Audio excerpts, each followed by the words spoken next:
नमस्कार दोस्तों, हमारे चैनल पर फिर से एक बार आपका स्वागत है। मैं हूं राज और आप देख रहे हैं हाईवे 33। आज की कहानी बहुत दिलचस्प है। ये कहानी भी एक ट्रक ड्राइवर की है। उनका नाम है महिपाल।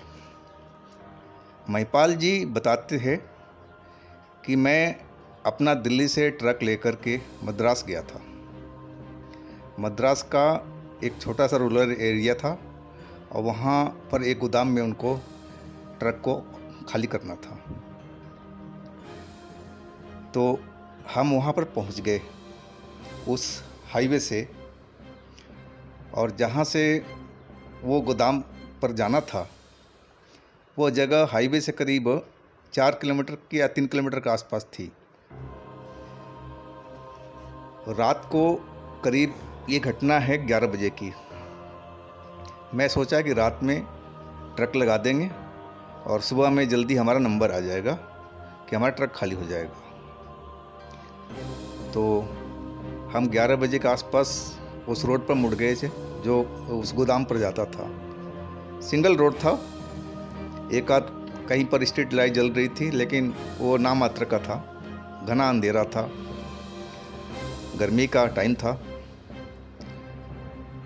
मैं उस रोड से आगे निकलता हुआ तो एक जगह पर हमें एक बोर्ड नज़र आया। उस गोदाम का चिन्ह मैं पहचान गया कि उसी गोदाम का ये निशान है, लेकिन वो मद्रासी में लिखा हुआ था। मेरे को समझ में नहीं आया, एरो उसका थोड़ा सा क्लियर नज़र नहीं आ रहा था कि इधर है, आगे है कि इस जगह पर। लेकिन एक साइड में वहाँ पे एक लाइट जल रही थी, रोशनी थी। मैंने ट्रक वहाँ पर रोक दिया। तभी मेरे को सामने से एक औरत आती हुई नज़र आई। मैंने, जो हमारा खलासी था राजू, मैंने राजू को बोला, राजू ज़रा उस औरत से पूछो कि ये गोदाम। और मैं ट्रक से नीचे उतर गया। ट्रक से उतरने के बाद में मैं पीछे साइड में गया तो औरत ट्रक के पीछे से जा रही थी। तभी वो राजू को नज़र नहीं आई थी। मैंने आवाज़ लगाई, मैडम मैडम। पीछे मुड़ के देखी वो। फिर मैंने वो गोदाम का पता पूछा।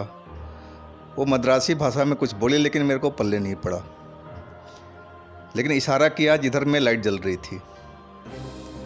मैंने उसको थैंक यू बोला और गाड़ी में आके बैठ गया और अपनी गाड़ी उसी लाइट की तरफ घुमा दिया।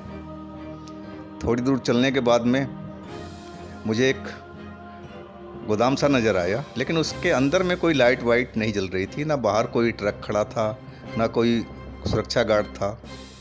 मैं थोड़ा सा असमंजस में पड़ गया। और वो जो रोशनी आ रही थी, उसी के बगल में खेत के पास में एक ट्यूबवेल लगा हुआ था। वो ट्यूबवेल का ऊपर में एक लाइट जल रही थी। मैंने सोचा शायद ये मद्रास है, यहाँ पर रात में तो कुछ काम होता नहीं होगा, तो गार्ड ने दरवाज़ा बंद करके अंदर में बैठ गए होंगे, अपना सो गए होंगे। मैंने गाड़ी वहाँ पर रोक दी और राजू से बोला कि राजू, गार्ड को ज़रा जगाओ और पूछो कि हम सही जगह पर आ गए हैं ना, यही वही जगह है ना जो गोदाम का था। राजू ट्रक से उतर गया और दरवाज़ा ठोकने लगा, लेकिन कोई आवाज़ नहीं आई। काफ़ी देर तक दरवाज़ा बजाता रहा, लेकिन कोई जवाब नहीं दिया। तब मैं चिल्लाया, राजू ज़रा दरवाज़ा ढकेल के देखो कहीं खुला हो। उसने दरवाज़ा ढकेला तो छोटा गेट खुला हुआ था। बोला, हाँ उस्ताद, छोटा गेट खुला हुआ, यानी कि अंदर जाकर देख, गार्ड सो रहा होगा केबिन में।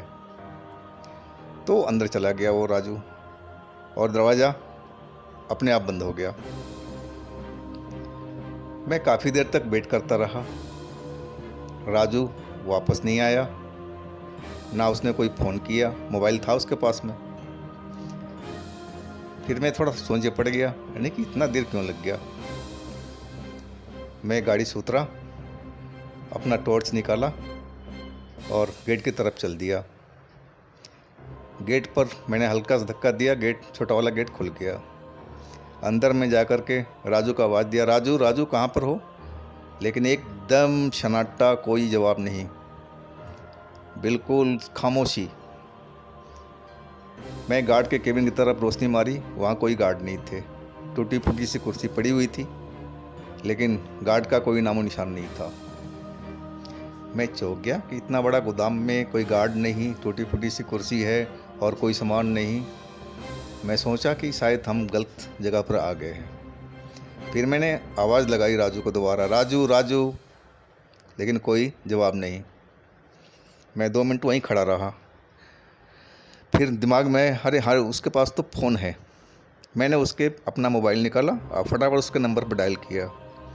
घंटी तो बज रही थी, घंटी बज कर के बंद हो गई, लेकिन राजू ने फ़ोन पिक नहीं किया। मैं समझा कहाँ चला गया राजू। मैंने दोबारा नंबर डायल किया राजू का और घंटी की आवाज़ सुनने लगा। तभी मुझे दूर लग रहा था, एक छोटा सा कमरा मेरे को नज़र आ रहा था, वहाँ से आवाज़ आ रही है।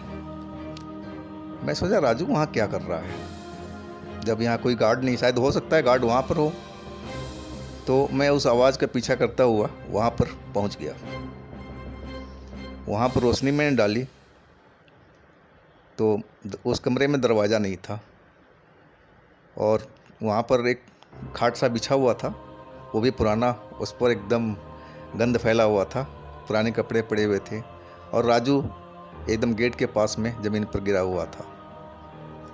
मैं राजू को नीचे देख करके एकदम हैरान रह गया कि राजू क्या हुआ। मैं राजू के करीब पहुंचा, राजू को झकझोरने लगा, राजू उठो, क्या हुआ तुम्हारे साथ में, तुम्हें किसने मारा क्या, बताओ, उठो उठो। लेकिन राजू उठने का नाम नहीं लिया, वो एकदम बेहोश था। मैं एकदम सदमे में आ गया कि माय गॉड, ये क्या हुआ, राजू के साथ में क्या हादसा हुआ।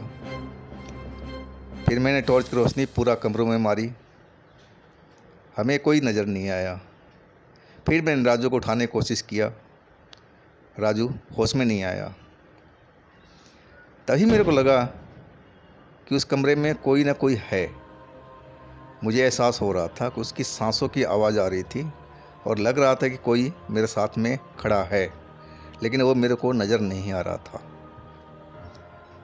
मैं थोड़ा सा डर गया। भूत को तो मैं नाम सुना हुआ था, भूत प्रेत चुड़ैल कहानियाँ भी सुनी थी, लेकिन कभी सामना नहीं हुआ था। तो मैं एकदम सा डरा हुआ था और डर ही गया था बिल्कुल, आपसे क्या छुपाना। तो मैंने राजू को फिर उठाने की कोशिश किया, राजू नहीं उठा। मैंने चलो राजू को गोद में मैंने उठाया और कंधे पर अपना डाल दिया और लेके दरवाजे के बाहर निकलना चाहा। तभी लगा आगे से किसी ने बहुत ज़ोर से धक्का लगाया और मैं नीचे गिर गया पीछे के साइड में। चोट तो लगी मेरे को काफ़ी, राजू मेरे ऊपर था, मैं नीचे था। टॉर्च जल रही थी और साइड में संजोग से टॉर्च ख़राब नहीं हुई, उसकी रोशनी फैल रही थी।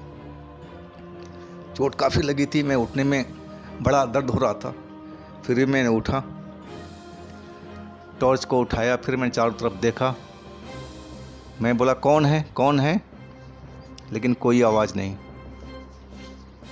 अब मैं समझ गया कि मैं किसी छलावा, चुड़ैल या भूत आत्मा के चक्कर के जाल में फंस गया हूँ। मेरे पसीने निकलने लगे, रोंगटे खड़े हो गया, डर के मारे बुरा हाल था, हलक सूख रहा था।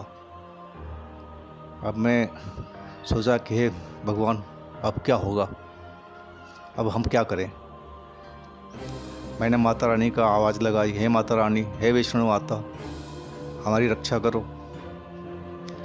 तभी मेरे दिमाग में एक विचार आया कि अरे मेरी गाड़ी में तो माता रानी का तस्वीर है, मैं जो वैष्णो देवी से लेकर आया था, वो मैंने गाड़ी में अपना लगा रखी थी स्टीयरिंग के आगे में।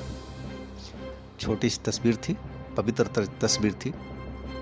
मैं डेली सुबह शाम पूजा करता था माता रानी का। मैं आओ न देखा ताओ और टॉर्च को लेकर के भागा गेट की तरफ और वहाँ से गेट खोला बाहर वाला और मैं ट्रक के अंदर। ट्रक में जा कर के माता रानी को प्रणाम किया और तस्वीर को वहाँ से उठा लिया। उठा करके मैं फिर ट्रक से नीचे उतरा और वैसे ही राजू के पास में गया। वहाँ मैंने टॉर्च जला के देखा, कोई नहीं था। मैं राजू के सर पर वो तस्वीर को रख दिया और मैंने माता रानी से गुहार लगाई, माता रानी इस बच्चे का भला करो, इसको होश में ले आओ। और इस दुष्ट आत्माओं से हमें यहाँ से मुक्ति दिलाओ। फिर मैंने राजू को झिड़कने लगा।